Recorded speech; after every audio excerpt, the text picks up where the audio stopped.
Assalamualaikum warahmatullahi wabarakatuh. Halo semuanya, semoga kalian diberi kesehatan ya. Oke, sekarang kita akan memasuki materi sistem koordinasi yang terakhir ya, yaitu submateri sistem indera. Nah, kalian bisa memahami penjelasan yang akan disampaikan sekaligus membuka buklet ya.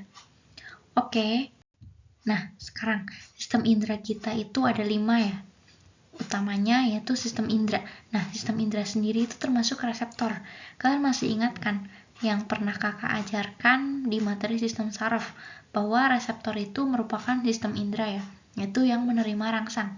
Nah, alat indera sendiri itu kita ada 5, yaitu termasuk reseptor yang peka terhadap perubahan lingkungan dan rangsangan. Jadi karena rangsangan atau reseptornya itu menerima sesuatu yang berasal dari luar, yang akan diterima oleh alat indera. Oke. Jadi reseptor itu berdasarkan rangsangannya itu ada 5. Di sini fotoreseptor. Nah, foto itu kan bisa kita lihat. Jadi di sini adalah penerima rangsangan cahaya. Nah, kemoreseptor sendiri itu penerima rangsang zat kimia. Lalu mekano, kalian bisa ingat ya, mekano, mekanik, berarti fisik yang bisa rangsangannya itu berupa sentuhan. Lalu fonoreseptor itu rangsang suara, lalu termometer ya, jadi mengukur temperatur atau penerima rangsang temperatur. Nah, di sini indera pertama yaitu penglihatan. Nah, bisa kalian lihat ya, fotoreseptor itu menerima cahaya. Nah, di sini ada 3 bagian mata, yaitu bola mata, tulang orbita, dan alat tambahan. Jadi kalian bisa fokus ke gambar ini ya. Kalian bisa sambil melihat, di sini ada lapisan bola mata, yaitu sklera, koroid, dan retina. Jadi ini tuh disebutkan dari bagian paling luar, tengah, lalu bagian yang dalam. Nah, di sini kita bisa lihat ya, sklera atau tunika fibrosa atau SF ya. Intinya sklera itu fibrosa. Nah, ini merupakan lapisan terluar dari bola mata yang berwarna putih. Jadi ketika kita ada air mata itu kan orang lain ya, atau kita ngaca bisa kelihatan itu berkaca-kaca ya, atau seperti ada cairan. Nah, itu lapisan terluar bola matanya itu yang menunjukkan bahwa mata kita itu berkaca-kaca karena warnanya putih ya. Nah, di sini tuh fungsinya untuk mempertahankan bentuk mata dan melindungi bagian dalam bola mata. Nah, selanjutnya yaitu koroid. Kalian bisa lihat ya, koroid itu ada di bagian tengah ya. Nah, di bagian tengah ini tuh mengandung warnanya gelap, mengandung pembuluh darahnya. Pembuluh darahnya itu banyak sekali. Jadi ketika bagian luar itu menerima cahaya, nah bagian tengahnya itu yang koroid ini adalah mencegah pemantulan cahaya yang masuk. Jadi ketika ada cahaya, kita akan, kalau silo ya, nah berarti kita akan menyipit. Nah, itu koroidnya itu yang beraksi atau mencegah cahaya itu memantul di mata kita. Nah, di sini ada retina. Retina itu lapisan terdalam. Di sini banyak banget sel reseptor cahayanya. Nah, sel reseptor cahaya di retina ini ada 2, yaitu sel kerucut dan sel batang.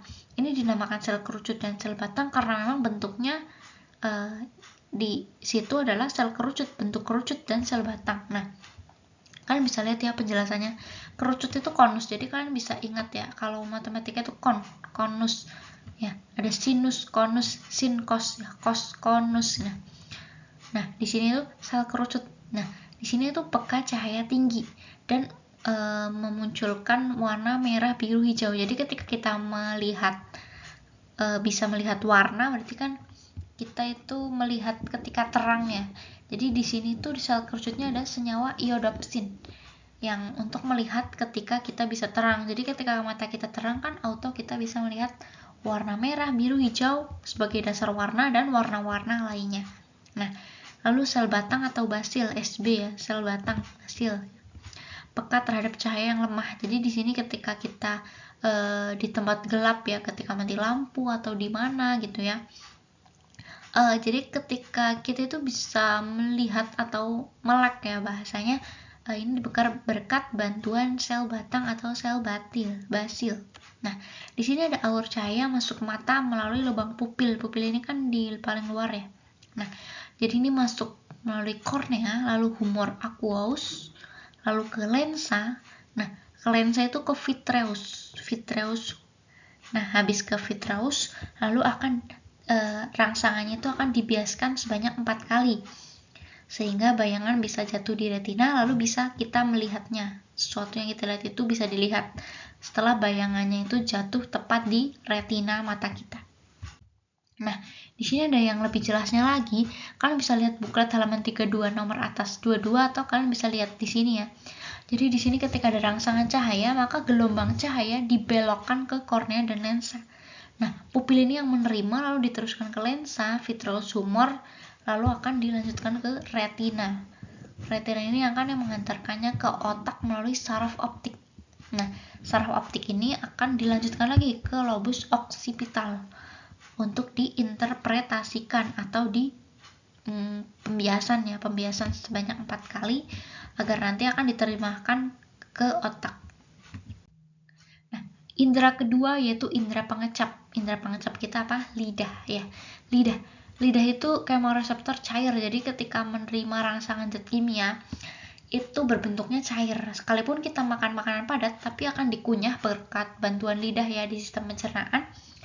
Nah, di situ nanti lidah akan merusak ya, atau menggerus makanan yang kita makan sehingga bisa cair, nanti baru bisa kita telan. Nah, di situ indera pengecap kita tuh mengenali itu kemoreseptor cair. Ketika sudah cair ya makanannya, berarti baru bisa kita rasakan itu pahit, manis, asin, atau asam. Nah, di lidah ini memiliki papila atau tonjolan. Jadi di lidah kita itu sebenarnya tidak rata, benar-benar rata. Jadi tanpa bisa kita rasakan ya, mungkin ada yang merasa atau ada yang tidak. Nah, ini sebenarnya permukaan lidah kita itu mempunyai papila atau tonjolan, tunas pengecap. Jadi kita bisa lihat gambar yang bagian bawah itu ada rasa pahit, asin, manis, dan asam. Oke, di sini papila itu ada 3 jenis ya, filiformis, fungiformis, dan circumvallata. Nah, kalian bisa pahami sendiri letak dan fungsinya di situ ya. Oke, indera yang ketiga yaitu indera peraba. Indera peraba di sini yaitu kulit, yaitu mekanoreseptor dan termoreseptor. Nah, mek ya, mek pegang, berarti kita itu merasakan sentuhan. Nah, oke. Kalau termoreseptor yaitu berarti termometer untuk apa? Temperatur ya, suhu. Nah, sentuhan dan suhu berarti berhubungan sama rasa panas dan rasa dingin yang kita rasakan. Ya, bisa ya dipahami. Oke, jadi di sini reseptor pada kulit kita terletak pada epidermis dan dermis. Nah, kalian bisa lihat di gambarnya bahwa epidermis itu bagian luar, lalu bagian dalamnya epidermis yaitu dermis. Jadi masih termasuk tidak terlalu dalam ya untuk bagian kulit, karena rangsangannya berasal dari luar, berarti bagian epidermis yang paling terasa baru ke dermis. Oke, kalian bisa lihat di tabel yang kanan ini ada 7 ya, ujung saraf tanpa selaput. Jadi ketika kita merasakan rasa sakit atau nyeri, itu bagian luar kulit kita atau bagian epidermis yang merasakannya. Nah, kalau ujung rambut ketika kita kedinginan atau ketika kita ketakutan, otomatis kan ujung rambut atau folikel rambut ini bergerak sehingga rambut kita itu bisa berdiri kayak merinding itu kan, berarti kayak rambut tangan-tangan kita atau rambut leher kita, rambut kaki itu biasanya ikut berdiri ya. Nah, ujung saraf Pacini itu tekanan kuat dan Ruffini itu panas, Krause dingin, Meissner sentuhan, dan diskus Merkel atau di bagian epidermis juga. Berbedanya dengan bagian atas sendiri ya, karena kalau atas sendiri kan ujung saraf tanpa selaput. Kalau yang di bawah ini diskus Merkel itu mempunyai selaput ya, jadi ini sentuhan dan tekanannya ringan. Nah, selanjutnya yaitu ada indera pendengaran. Nah, indera pendengaran kita apa? Telinga. Nah, kalian bisa mendengarkan penjelasan ini ya karena keterlibatan indera pendengaran yang kita punya. Jadi telinga itu berfungsi menerima gelombang suara. Nah, indera pendengaran ini merupakan fonoreseptor, yaitu menerima rangsangan berupa suara. Nah, jadi reseptor telinga itu ada organ korti yang mendengar dan otolit yang mengatur keseimbangan. Nah, selanjutnya bahwa keras suara tergantung besarnya getaran. Jadi ketika kalian mendengar suara semakin keras, berarti getaran di telinga kalian semakin keras ya. Contohnya ketika ada orang yang berteriak-teriak, pasti kita merasakan pengang ya. Itu dikarenakan getaran di telinga kita itu bergerak cepat atau bergerak tidak normal ya. Suaranya kan keras gitu. Bisa dipahami ya. Oke, di situ di bawahnya ada gambar bagian-bagian dari indera pendengaran atau telinga milik kita. Bisa kalian lihat sendiri ya.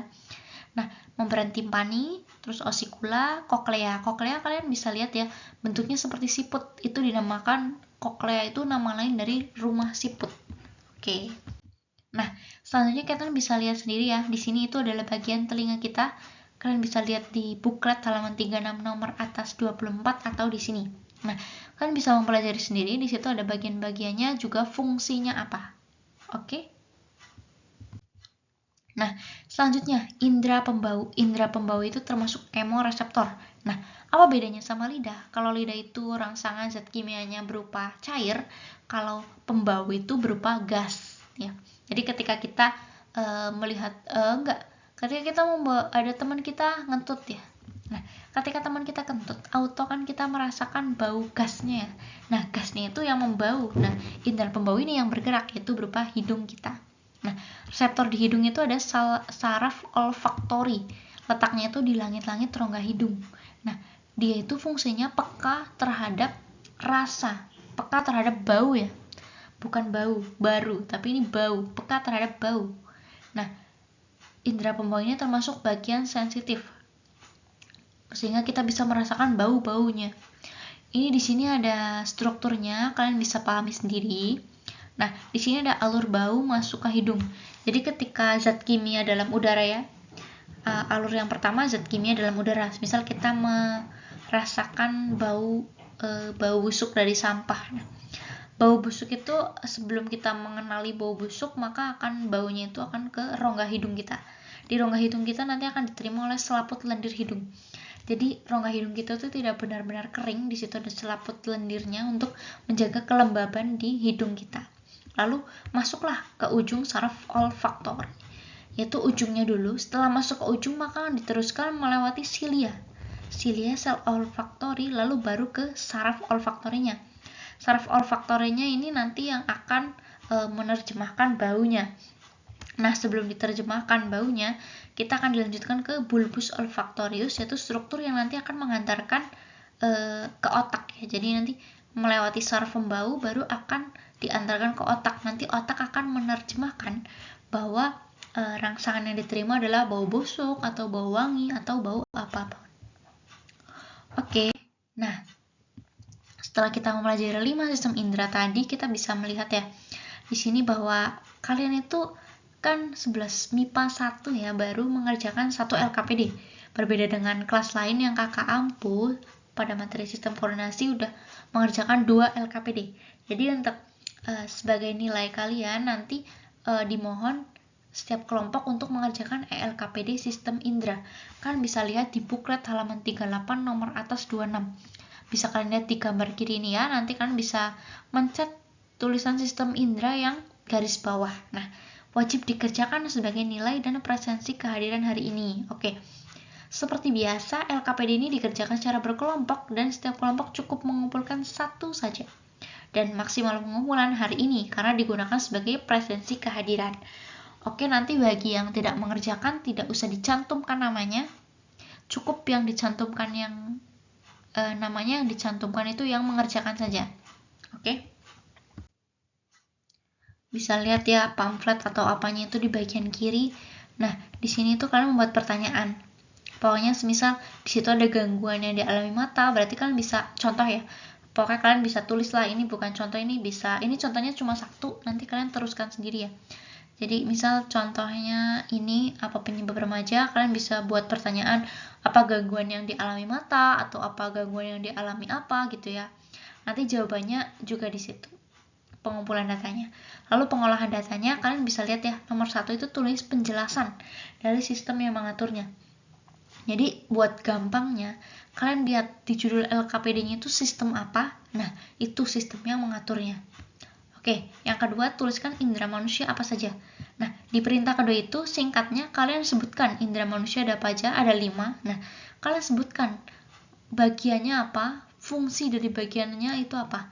Nah, bagiannya sama fungsinya itu sebutkan minimal 5 tiap-tiap indera. Jadi, kalau ada 5 indera, misal bagian dan fungsinya masing-masing indera 5, berarti 5 kali 5, 25. Oke, jadi karena kelompok bisa cepat ya mengerjakannya. bisa bagi tugas biar tidak terlalu berat. Nah, selanjutnya tuliskan mekanisme mendengar secara lengkap. Jadi kalian tulis aja mekanisme mendengar itu yang kalian tahu itu seperti apa, tulis. Boleh pakai alur, boleh pakai penjelasan, pokoknya mekanisme mendengar. Oke? Yang keempat, tuliskan upaya-upaya yang dapat dilakukan untuk mengatasi gangguan pada wacana. Nah, jadi ketika kalian bisa lihat di wacana atau itu ya, infografisnya ya, di pemberian rangsangnya kalian bisa lihat ya, di situ tuh gangguannya apa aja, mengenai indera apa aja, terus upaya-upaya yang dapat kalian lakukan itu apa, sebutkan minimal 5 saja, boleh lebih. Pembuktiannya seperti biasa, kalian tulis yang ditulis miring ini ya, cukup tulis ini saja, lalu kesimpulannya kalian bisa diskusikan sendiri, kesimpulannya apa, dan dimohon untuk 11 MIPA 1, karena ini kelompokan, jadi cukup pengerjaannya setiap kelompok ya, jadi jangan berbagi ke kelompok lain.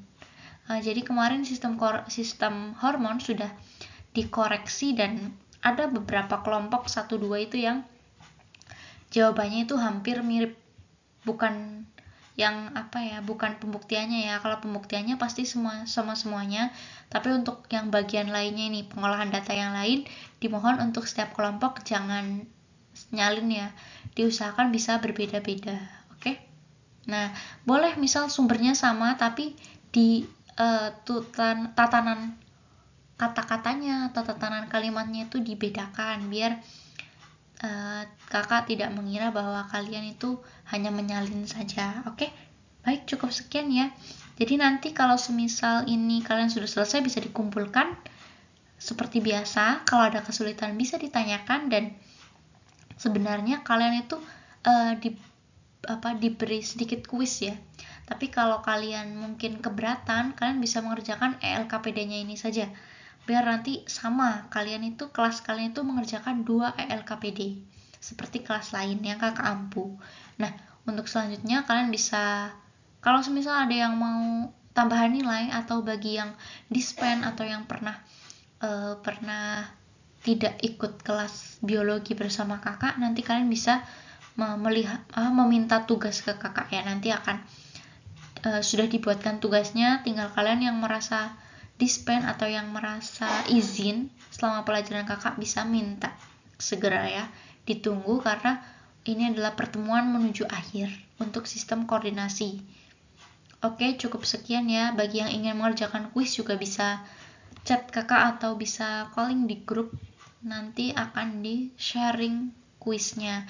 Kuisnya bisa buat tambahan nilai bagi kalian yang mungkin izin atau apa ya, selain dari tugas yang nanti akan kakak berikan. Oke, untuk LKPD-nya semangat mengerjakan. Cukup sekian dulu. Wassalamualaikum warahmatullahi wabarakatuh.